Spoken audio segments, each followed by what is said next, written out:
వారు ఆనాడు దివ్య ప్రబంధాన్ని చెప్పించి ఈనాడు కూడా ఈ దాసుడు అన్ని చోట్ల కైంకర్యాలకు వెళ్తున్నా అంటే వారి యొక్క అనుగ్రహం.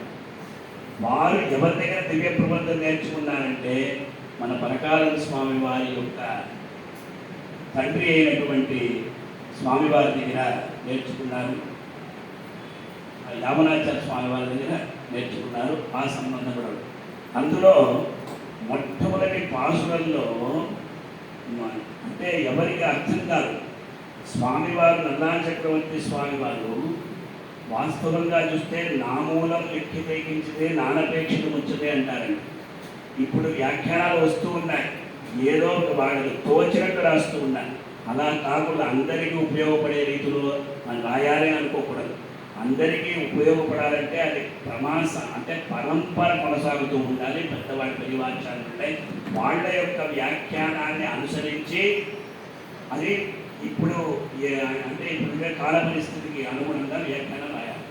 అందులో మొట్టమొదటి పాసురంలో நாவலின் புலனை வைத்து கலிதன்னை கடக்கப்பாய்ந்து நாவலில் துளிதருகின்றோம் நமந்தவர் தலகள் மீதே மூ உலகுண்டு விழுந்த முதல்வா நின் நாமம் கத்த ஆவலி புலனை கண்டாய் அரங்கமா నగరుడానే. ఆ 45 పాసురాలు చదువుతూ ఉంటే మనకు ఈ సంసారమే బంధం.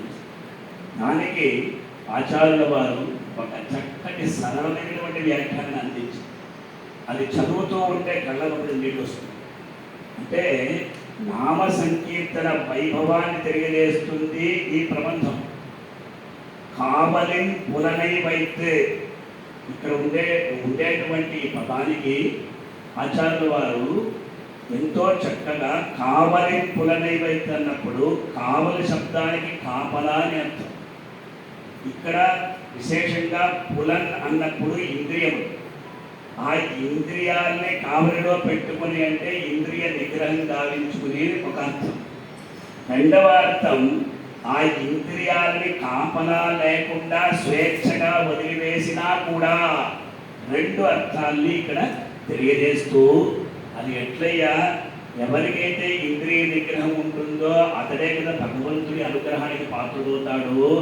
ఇంద్రియ నిగ్రహం లేనటువంటి వాడు, ఇంద్రియాన్ని స్వేచ్ఛగా వదిలిపెట్టిన వాడు ఎలాగయ్యా అవుతారంటే అది భగవంతుని యొక్క నామ సంకీర్తనం ప్రభావమే అని చెప్తూ మీరు చక్కగా కావలిని పునరైవైతే అనే అంటే ఆ పదాలలో అన్నింటికన్నా కూడా భగవన్నామ సంకీర్తనం చేయువాడు ఎవరైతే ఉంటాడో అతని దగ్గర యమభటులు దగ్గరికి రాదు. సరే రాకపోయినా పర్వాలేదు. ఆ యమం అంటే కావలి పులనీవైతే కలిదన్నై కడక్కప్పాయితే పాపాలంతా కూడా పోగొట్టుకున్నాడు. నావల్ ఇట్టు ఉరి తరుగిన్నో నమంతవరు తరహండితే. అందులో ఒక వేడుక అంటే మనం ఇప్పుడు ఈ ఐపీఎల్ అంతా చూస్తూ ఉన్నాం అనుకోండి. ఎవరైతే గెలిచిన తర్వాత స్టంపులు తీసుకోవడం అలా, అదే ప్రకారంగా నామ సంకీర్తనం చేసేవాళ్ళు యమభటుల యొక్క శిరస్సు మీద కూర్చుంటారు. దానికి గురువుగారు రాస్తారు. అంటే అది అలాగే చూడాలి. అది ఎందుకు అనిపించిందంటే నావల్ అనే శబ్దానికి ఏమర్థం అన్న, ఎవరైతే గెలిచారో వాళ్ళు చేసేటువంటి ఒక విధమైనటువంటి గర్జన, నావలి ఇట్టి ఉడి తరుహిన్నో అన్నారు. ఇక్కడ స్వామివారు రాస్తారు ఒక చోట, అందులో మీరు ఎవ్వరూ కూడా నన్నేమి చేయలేరు, మీ తలలలో వాళ్ళని చెప్తూ నావలిట్టు అనగా శత్రువు యొక్క ఓటమిని సూచించే విధంగా చూడండి.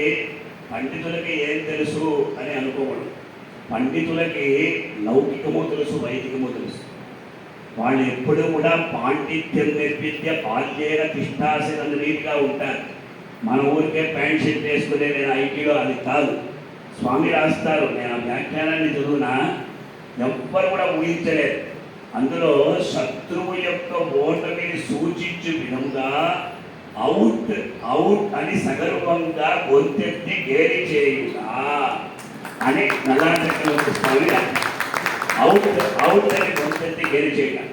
అది మాత్రం కాదు, తెలంగాణ ప్రాంతమున ఆటలలో ఓడిపోయిన వారిని కూర్చి తొంట చేయి చూపుచూ లేవ్డి లేవ్డి అని గేలి చేయుట కలదు. దానికి నావల్ నావల్ అని పేరు రాశారు.